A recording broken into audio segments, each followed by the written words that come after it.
As we talked earlier in our last PPT, we completed our PPT by understanding, improving pronunciation, tone, and pacing. We have been understanding what pronunciation is all about, what tone is all about, and what pacing means. Coming to the next point, we will be discussing participating in meetings, discussions, and interviews. We'll be talking about the participation in meetings, discussions, and interviews. Now, what is the goal behind this? Speak clearly, listen actively, and contribute meaningfully. Whether you are brainstorming or reporting progress, your communication should be conscious and respectful. This is the goal of participating in meetings, discussions, and interviews. How do we need to communicate? What should be our tone? How do we need to speak? How do we need to be clear, listener, good listener, contribute meaningfully? The goal is to speak clearly. The first thing is, as we spoke in our last slide about pronunciation, we should speak very clearly to the point. Listen actively. If the other person is talking, making us understand something, giving a presentation, talking about any idea, discussing his mind out, we should have the patience and the capability to listen actively, and then we should contribute meaningfully. Whether you are brainstorming or reporting progress, your communication should be cautious and respectful. In the scenario of our first module, second module, third module, and now talking about the fourth module, we have consecutively been talking about our tone, pronunciation, communication, how to communicate, when to communicate, what should be the mailing ethics, what should be the writing ideas, how do we need to read, how do we need to get into the system. We have been precisely talking about everything. So we have a bit of idea about communication, that how should we communicate. It should be cautious. You should be very well aware of what you are speaking, and at the same time you should carry that respect level of communication within yourself, so that the listener is not getting offended. Why this matters? This matters because good participation isn't just about speaking more, it's about speaking smart. Employers and team look for people who can express ideas, build on others, thoughts, and respond thoughtfully. Now, the first thing was goal. What was the goal? The goal was to speak clearly, listen actively, and contribute meaningfully. Whether you are brainstorming or reporting progress, whatever is happening in your mind, whatever procedures are going in your mind, whatever is there in your mind, your communication should be cautious. You should be aware of what you are speaking, and the tone should be respectful. Why does this matter? This matters because good participation is just about speaking more, good, and precise. It's about smart speaking. Employers and team look for people who express ideas in a better manner, who build on others, who build their trust levels on others, who can keep the audience engaged. Thoughts should be worth processing, and the response should be thoughtful. Techniques. What are the techniques of participation in meetings, discussion, and interviews? The first one is active listening. The second one is assertive speaking. And the third one is bridging language. With repetition to the goal, why does it matter, and what are the techniques? We will be discussing the techniques in the forthcoming slides. As of now, we'll again repeat with the goals. The goals of participating in meetings, discussions, and interviews is totally connected to the way you communicate, how cautiously you communicate, how respectfully you are getting audible to the audience, what speech clarity you have, how well you can listen to the other person. You can contribute meaningfully by listening to the other person, by speaking consciously. Whether whatever is happening in your brain, you should be precise, clear, to the point, respectful, clear listener, clear speaker.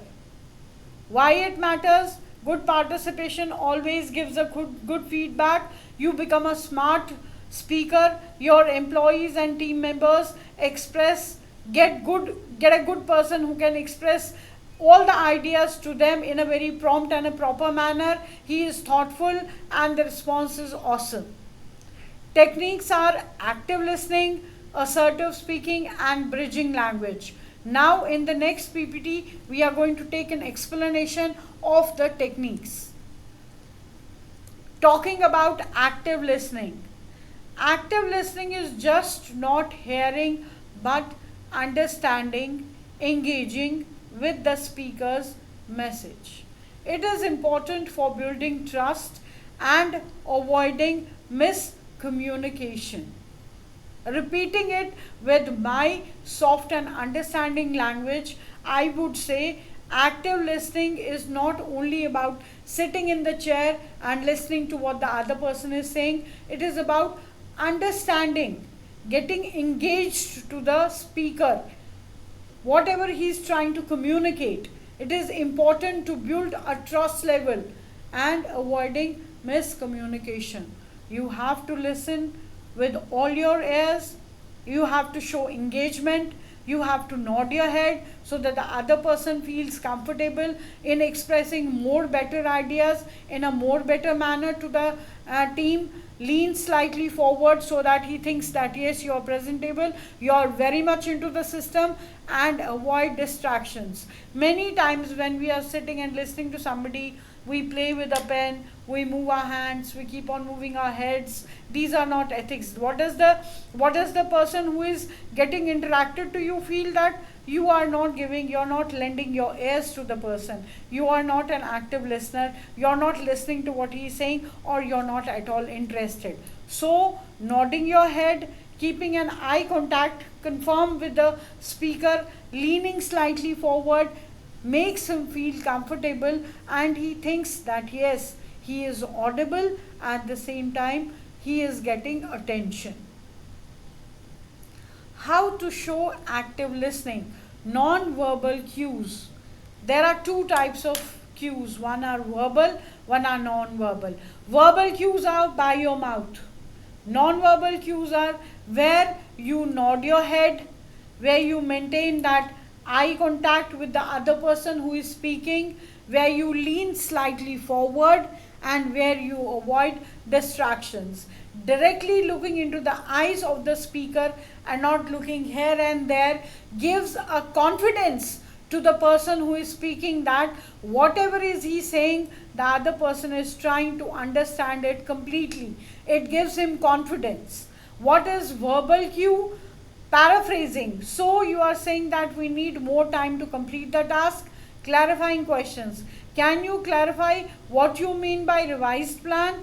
Encouraging responses. I see your point. That makes sense. These are verbal cues. Non-verbal cues are nodding slowly, maintaining eye contact, leaning right forward, avoiding distractions. Verbal cues are, so you are saying that we need more time to complete the task. Talking, clarifying questions, asking clarifying questions.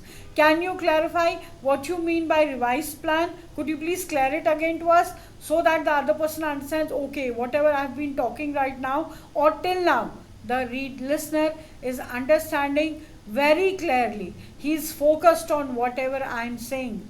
Encouraging response. You need to encourage the speaker as well. So how are you going to encourage the speaker? I see your point. That makes sense. That means whatever he is delivering, at the same time you are grabbing it, you are getting it, so that he is getting more enthusiastic, he feels more like talking, he feels more like explaining, and he feels that you are also engrossed in the topic. Assertive speaking, second point. Be clear and respectful. Whatever the speaker is saying, he has to be very clear and respectful on that. Use confident, direct phrases without being aggressive.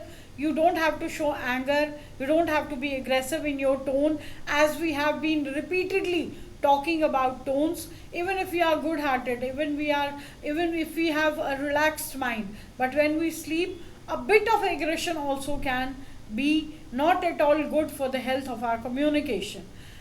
For example, you have to be confident, you have to direct phrase the person, you don't have to show aggression.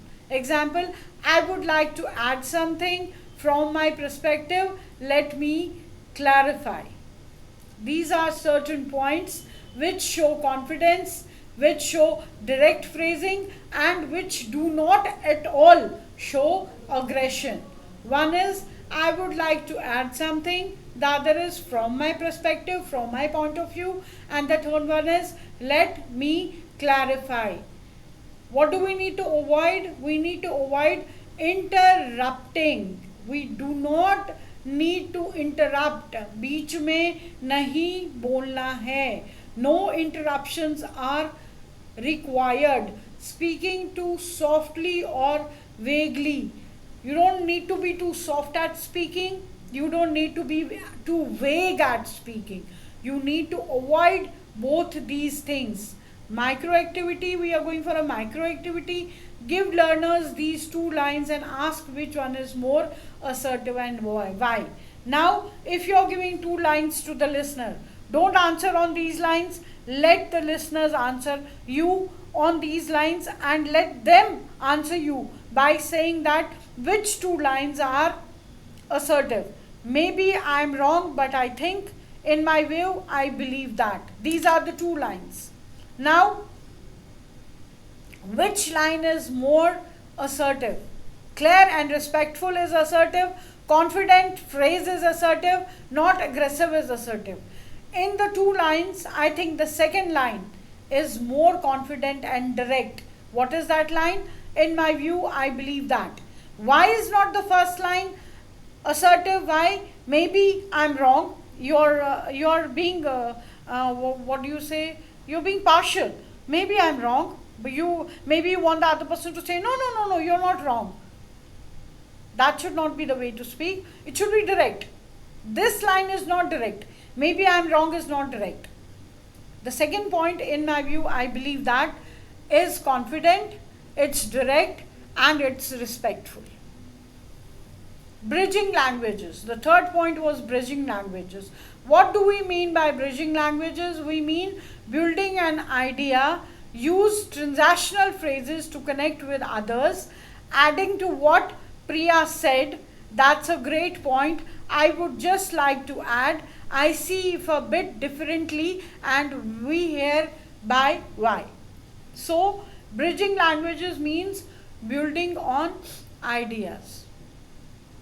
Bridging ideas, languages means building on ideas. Use transactional phrases to connect with others. जो प्रिया ने कहा, adding to what Priya said, that's a great point. I would just like to add. मैं भी प्रिया से सहमत हूँ, but मैं ये add करना चाहता हूँ. We are bridging. 2 लोगों के बीच में, in 2 people, we are bridging the language. We are not saying Priya is wrong, but we are taking Priya's idea and bridging our idea with Priya's idea. We have an example of Priya. I also have an example. We can bridge both the examples and make a bridging language. That is what we call bridging language. Adding an idea to somebody else's idea. It's a great point.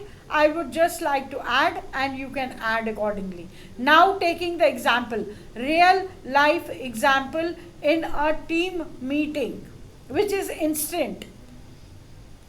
We have been working on the report, and while the draft is ready, we still need 2 days for editing. I suggest we shift the deadline to Friday to ensure quality.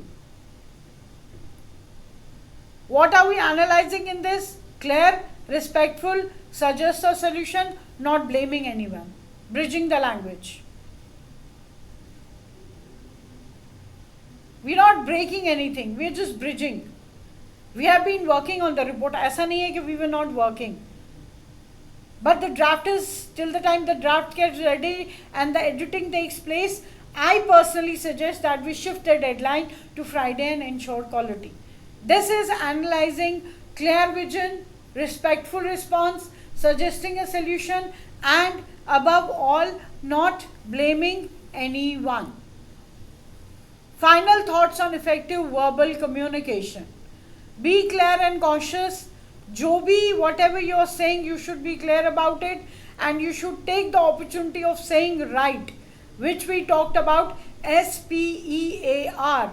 Organize your thoughts using structured method like SPARE, as we have been discussing SPARE in our earlier slides. Make your points, support it with evidence, and summarize the key messages. Second is focus on the pronunciation, tone and pacing. As we talked about, pronunciation means, what does pronunciation mean? Putting your words in the right form. Tone means how you speak, irrespective of the fact, whatever mindset you have. And pacing means speaking clearly, matching the tone to the situation, and maintaining a steady pace for effective communication. Engage in active listening means show you are paying attention, ask questions, respond thoughtfully to ensure mutual understanding. Contribute effectively in discussions and meetings. Assertively speak when needed, and support others' ideas with bridging languages to promote collaborations. That means you don't have to fight or raise a topic unnecessarily for discussions. You can bridge the language by saying we have been doing it, we are working on it, we are coming out with better results, and we are going to produce it in the next 1 or 2 days. We are just trying to bridge it, as we said in our last slide, with an example.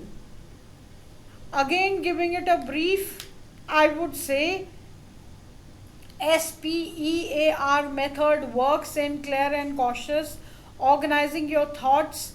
Focus on pronunciation, tone and pacing is speaking clearly, matching the tone with the situation, and maintaining a steady pace for effective communication.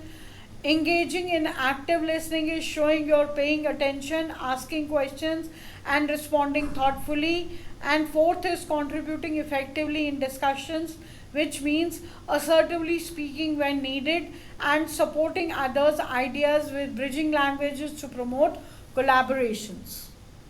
Thank you.